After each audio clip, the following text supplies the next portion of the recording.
Hello my dear students, welcome to my YouTube channel that's chemistry classroom. और मैं हूं अमित वर्मा, आपका अपना chemistry teacher.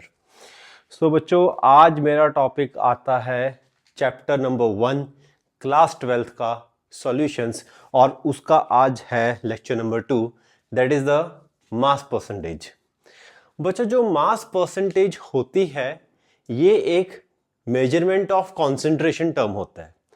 Measurement of concentration term में मेरे पास कई टॉपिक्स आएंगे, जैसे mass percentage, volume percentage, parts per million, molarity, molality, mole fraction, normality, 7 topics आएंगे। तो अब हम सबको बारी बारी एक एक लेक्चर में पढ़ेंगे अच्छे से। सो बच्चों, आज हम समझते हैं मास परसेंटेज। मास परसेंटेज किसकी? मास परसेंटेज सॉल्यूट की सॉल्वेंट के अंदर। तो सबसे पहले तो बच्चों मैं यहां पे लिखता हूं, मैंने क्या लिखा, here's my solute. Solute is dissolved in solvent to form the solution.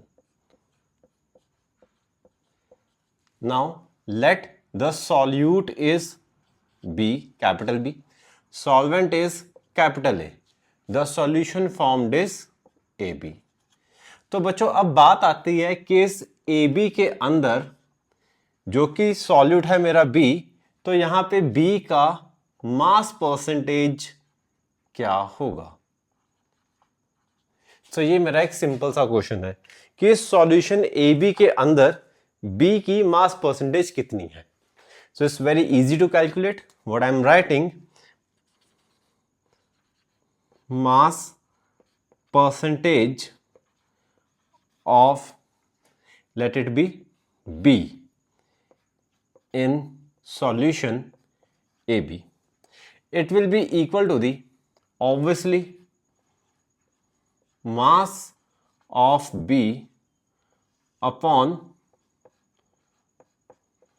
total mass of solution, that is the mass of B divided by total mass of solution into 100। अब बारी आती है बच्चों, what is the total mass of solution. इसको side पे पकड़ते हैं। What is the total mass of solution, जो कि है मेरा A B, it is equal to the, obviously मैंने यहां पे दो कंपोनेंट मिक्स किए थे, सॉल्यूट और सॉल्वेंट, तो दोनों के इंडिविजुअल मासेस जो मैंने मिक्स किए हैं उनको सम कर दो, मेरे को सॉल्यूशन का मास मिल जाएगा।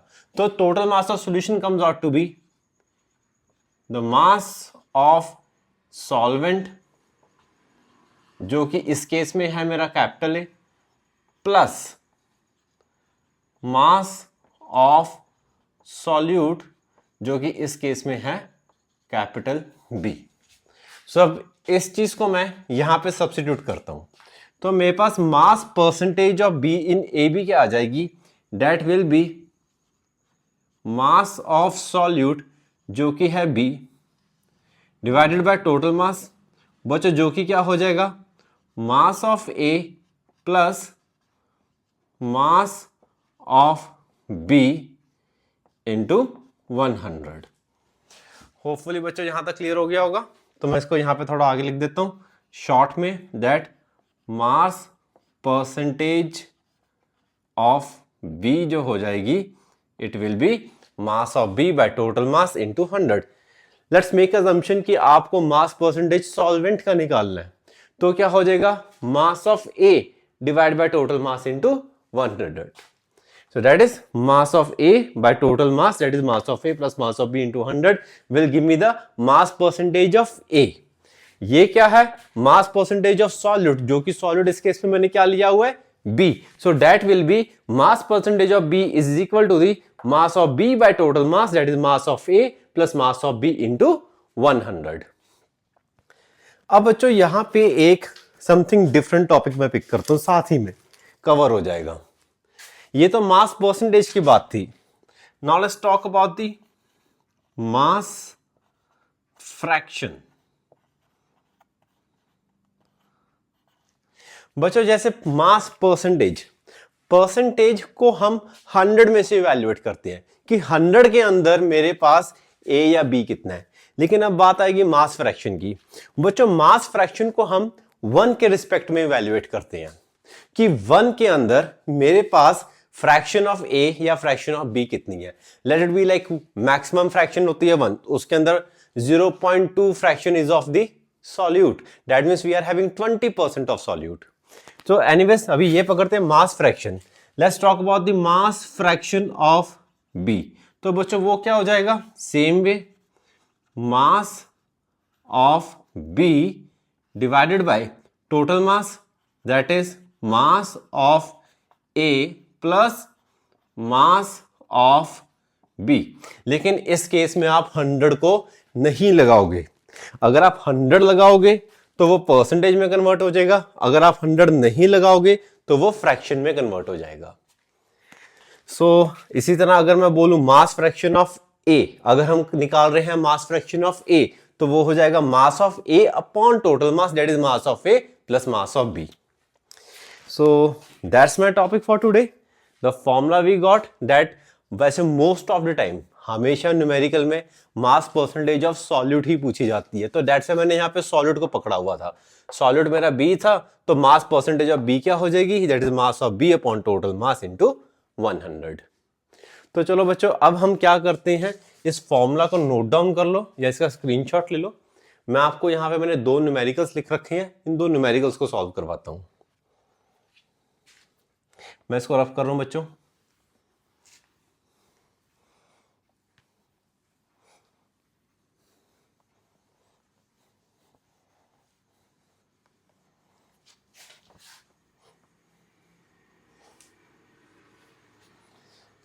चलो बच्चों यहां पे अभी हम क्वेश्चन नंबर फर्स्ट सॉल्व करेंगे। चलो अभी हम क्वेश्चन नंबर 1 को सॉल्व कर रहे हैं। तो मैं यहां पे लिखता हूं that's the solution of number 1 question. Question में मैंने दिया है बच्चों that a solution is prepared by mixing 5 gram of a substance in 50 gram of water. सबसे पहले क्वेश्चन में डिसाइड करो कि सॉल्यूट कौन है और सॉल्वेंट कौन है। बच्चों यहां पे 5 gram of a substance in 50 gram of water. बच्चों तुमको क्या एक चीज वो याद है, जब मैंने इस सॉल्यूशन के फर्स्ट लेक्चर में मैंने क्या बताया था कि सॉल्वेंट के केस में जो वाटर होता है वो मेरा यूनिवर्सल सॉल्वेंट है। जहां पे वाटर आ गया वो हमेशा ही सॉल्वेंट है, चाहे उसका मास ज्यादा है कम है तुमने सोचना ही नहीं। हालांकि इस केस में वाटर का मास भी ज्यादा ही है। तो इस केस में बच्चों जो ये वाटर है, this water will act as solvent and this substance will act as solute। तो यहां पे मैं लिखता हूं बच्चों सॉल्यूशन नंबर 1 में मास ऑफ सॉल्यूट। बच्चों कितना दिया हुआ है, इट इज 5 ग्राम्स। अब मैं यहां पे बोलता हूं मास ऑफ सॉल्वेंट, जो कि कौन है इस केस में, वाटर। इसका कितना दिया हुआ है, 50 ग्राम। जो ये 5 ग्राम है ये मेरे पास सब्सटेंस का वेट है और जो 50 ग्राम है ये मेरे पास वाटर का वेट है। अब मैं यहां पे नेक्स्ट बोलता हूं बच्चों, now let's firstly calculate the total mass of solution. बच्चों टोटल मास ऑफ सॉल्यूशन क्या हो जाएगा, it will be mass of substance or solute plus mass of solvent, जो कि कौन है इस केस में, वाटर। अब मास ऑफ सॉल्यूट कितना है हमारे पास, 5 ग्राम्स। सॉल्वेंट का कितना दिया हुआ था, 50 ग्राम्स। तो बच्चों मास ऑफ सॉल्यूशन क्या आ गया मेरे पास, 55 grams. So I got my mass of solution. अब बच्चों हम निकालते हैं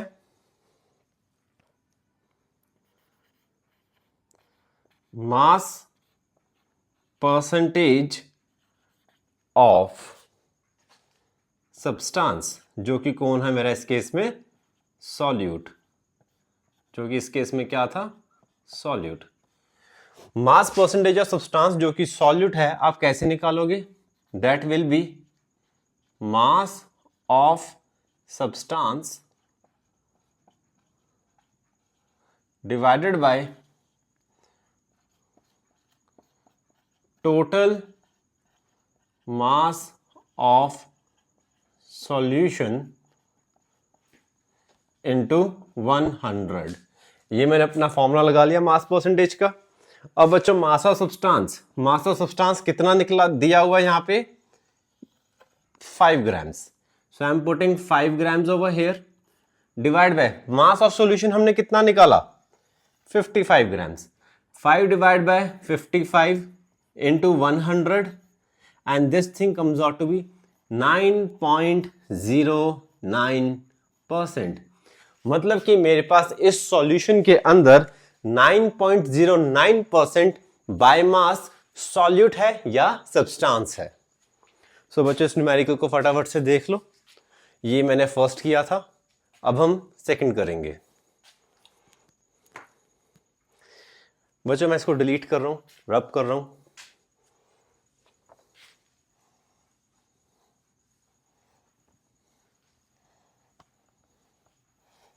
बच्चों अगला जो क्वेश्चन है वो थोड़ा सा टफ है, टेढ़ा है, ध्यान से समझना। That's the question number 2। Now let's talk about this question number 2।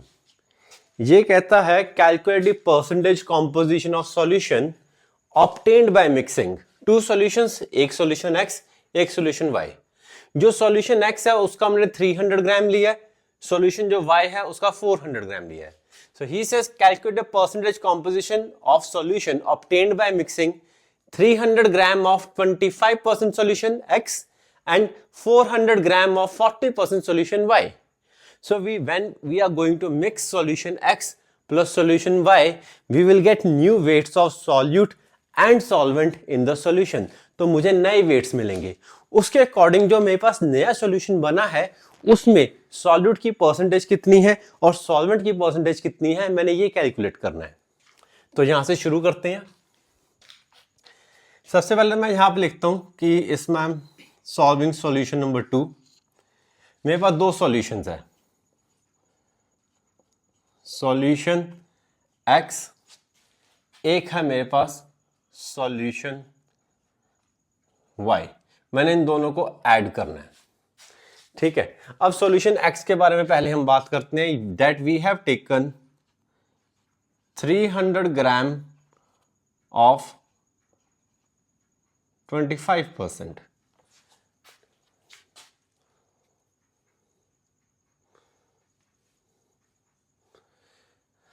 अब जो सॉल्यूशन Y है वो हमने लिया है 400 gram of 40% solution. This is 300 gram of 25% solution, 300 gram of 25% solution, ये है 400 gram of 40% solution। सबसे पहले तो हम इस 25% से समझते हैं। What do we mean by 25%? 25% का मतलब ये हुआ कि मेरे पास 25 gram of solute is there, 25 gram of solute is there in 100 gram solution. बच्चों यहां पे 25% का मतलब ये है कि मेरे पास 100 ग्राम सॉल्यूशन में 25 ग्राम सॉल्यूट है, राइट। 100 ग्राम सॉल्यूशन में 25 ग्राम सॉल्यूट है, तो मैंने इसका 300 ग्राम लिया है। सो मैं यहां पे लिखता हूं if 100 gram solution, if 100 gram solution contains 25 gram of solute, ठीक है। अगर 100 ग्राम सॉल्यूशन में 25 ग्राम सॉल्यूट है, ये जो रिलेशन है कहां से पता लगा? बिकॉज ऑफ दिस परसेंटेज, क्योंकि तुमको पता है परसेंटेज 100 के रिस्पेक्ट में होती है। 100% में 25% सॉल्यूट है, इसको ग्राम्स में कर लो। 100 ग्राम में 25 ग्राम सॉल्यूट है, तो 100 ग्राम में 100 ग्राम सॉल्यूशन में 25 ग्राम सॉल्यूट है। अब मैंने लिया कितना है टोटल वेट यहां पे सॉल्यूशन X का 300 ग्राम। तो अब यहां पे पता करते हैं कि 300 ग्राम ऑफ सॉल्यूशन में मेरे पास कितना सॉल्यूट होगा। It will B 25 unitary method है ये, 25 divide by 100 into 300. So I will get here 75 gram of solute, right? So that means 300 gram of solution X will have 75 gram of solute. अगर आप इसको करना चाहते तो डायरेक्ट भी कर सकते थे कि 300 ग्राम का सीधा 25% निकाल लिया तो भी 75 ग्राम ही आना है. थोड़ा सा मैंने वीक स्टूडेंट्स का भी सोचना है, उनको थोड़ा सा डिटेल में समझाना है, इसलिए मैं थोड़ा सा इस वे में आया. पहले परसेंटेज का मतलब समझ लो. परसेंटेज का मतलब ये होता है कि 100 ग्राम सोल्यूशन में 25 ग्राम सॉल्यूट है. मतलब 100 ग्राम सोल्यूशन में अगर 25 ग्राम सॉल्यूट है, मैंने तो 300 ग्राम दिया हमको क्वेश्चन में, तो 300 ग्राम ऑफ सॉल्यूशन में कितना सॉल्यूट होगा? That will B 75 grams. अब बारी आती है same goes over here. Solution Y की बात करते हैं. यहां पे इस 40% का मीनिंग क्या आएगा? That we are having 40 gram of solute, 40 gram of solute in 100 gram solution. This 40% stands for कि 100 ग्राम सॉल्यूशन में 40 ग्राम सॉल्यूट है, पर मैंने तो इसका 400 ग्राम लिया, तो 400 ग्राम में सॉल्यूट कितना बना? दोबारा लिखते हैं इस लाइन को कि मेरे पास बच्चों 100 ग्राम सॉल्यूशन के अंदर 40 ग्राम ऑफ सॉल्यूट है, राइट? अब मैंने कितना लिया था वेट? 400 ग्राम. तो 400 ग्राम ऑफ सॉल्यूशन Y में कितना सॉल्यूट होगा? That will be 40 divide by 100 into 400. We will get 160 gram of solute. ठीक है बच्चों, कि मेरे पास अगर 100 ग्राम सॉल्यूशन में 40 ग्राम सॉल्यूट था तो 400 ग्राम सॉल्यूशन में 160 ग्राम सॉल्यूट होगा.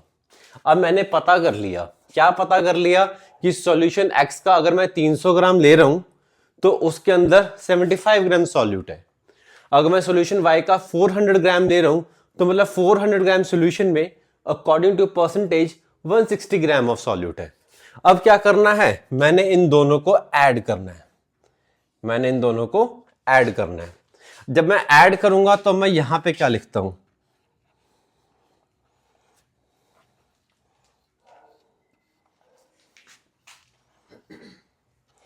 अब इसको ऐड करना है. सबसे पहली बात तो मैं यहां पे लिखता हूं, बच्चों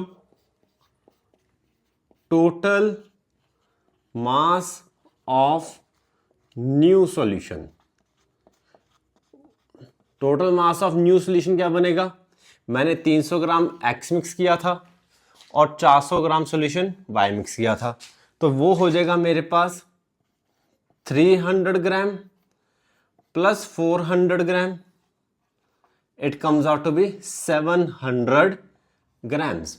तो जो ये मैंने दो सॉल्यूशंस मिक्स किए हैं, मैंने यहां पे 300 ग्राम ऑफ सॉल्यूशन X और 400 gram of solution Y mix किया है, तो total mass of new solution क्या बन जाएगा? 300 plus 400 comes out to be 700, 700. अब इसके अंदर नेक्स्ट आता है mass of solute in new solution. अब जो न्यू सॉल्यूशन बना उसके अंदर टोटल मास ऑफ सॉल्यूट कितना बना? मेरे पास 300 ग्राम में कितना सॉल्यूट था? 75 ग्राम. और यहां पे 400 ग्राम ऑफ सॉल्यूशन में कितना सॉल्यूट निकला था? 160 ग्राम. 160 ग्राम, तो वो यहां पे ऐड हो जाएगा 160 ग्राम. ये ऐड करके आ गया 235 ग्राम्स. बस इतना क्लियर हो गया. अब total mass of new solution क्या हो गया? 300 प्लस 400 700 ग्राम. इसके अंदर मेरे पास सॉल्यूट कितना बना? 300 ग्राम में सॉल्यूट था 75, 400 ग्राम में सॉल्यूट था 160, तो 75 plus 160 will give me 235 grams. अब बच्चों नेक्स्ट आता है, मुझे क्या निकालना था? क्वेश्चन को देखो दोबारा से calculate percentage composition of solution obtained by mixing. तो अब जो मेरे पास नया सॉल्यूशन बन गया है, इसकी मेरे को परसेंटेज कॉम्पोजिशन निकालनी है। अब वो कैसे निकलेगी, यहां पे आ जाओ, मैं यहां पे लिखता हूं मास percentage of solute in new solution. In new solution कैसे निकालोगे? अब मेरे पास न्यू सॉल्यूशन में मास परसेंटेज ऑफ सॉल्यूट लेनी है, तो यहां पे मैं लिखता हूं total mass of solute divided by total mass of new solution into 100, right. अब टोटल मास ऑफ सॉल्यूट कितना निकला हुआ है मेरे पास? 235 ग्राम। यहां पे मैंने डाला 235 divide by total mass of new solution कितना निकला हुआ है मेरे पास? 700 ग्राम। 700 इंटू 100, ये मेरे पास क्या आ जाएगा? 33.57% कि मेरे पास जो ये सॉल्यूशन X और सॉल्यूशन Y को जब मैंने मिक्स किया तो जो न्यू सॉल्यूशन बना उसके अंदर सॉल्यूट की जो परसेंटेज आई बच्चों वो आई 33.57%। सो होपफुली बच्चों आपको ये न्यूमेरिकल क्लियर हुआ। ये न्यूमेरिकल आई थिंक एनसीईआरटी में भी है, तो अच्छे से करना। ये तुम्हारे स्कूल एग्जाम्स या बोर्ड एग्जाम्स में आने की इसकी पूरी पावर चांसेस हैं। So that's all for today बच्चों। होपफुली तुमको आज का टॉपिक पूरा अच्छे से क्लियर हुआ। मास परसेंटेज के बारे में तुमको अच्छे से पता लगा। मैंने ये 2 न्यूमेरिकल एज एन एग्जाम्पल कराए। होपफुली तुमको ये भी समझ अच्छी तरह आ गए होंगे। तो बच्चों नाउ द पॉइंट इज कि मेरे चैनल को ज़्यादा से ज़्यादा सब्सक्राइब करो, इस लेक्चर को लाइक करो, ताकि अगले लेक्चर्स को बनाने के लिए मुझे और अच्छी मोटिवेशन मिले, मैं और मेहनत से तुम्हारे लिए और इससे भी ज़्यादा अच्छे लेक्चर्स को रिकॉर्ड करूं। So all the very best for your preparation. Good luck बच्चों, मिलते हैं अगले लेक्चर में।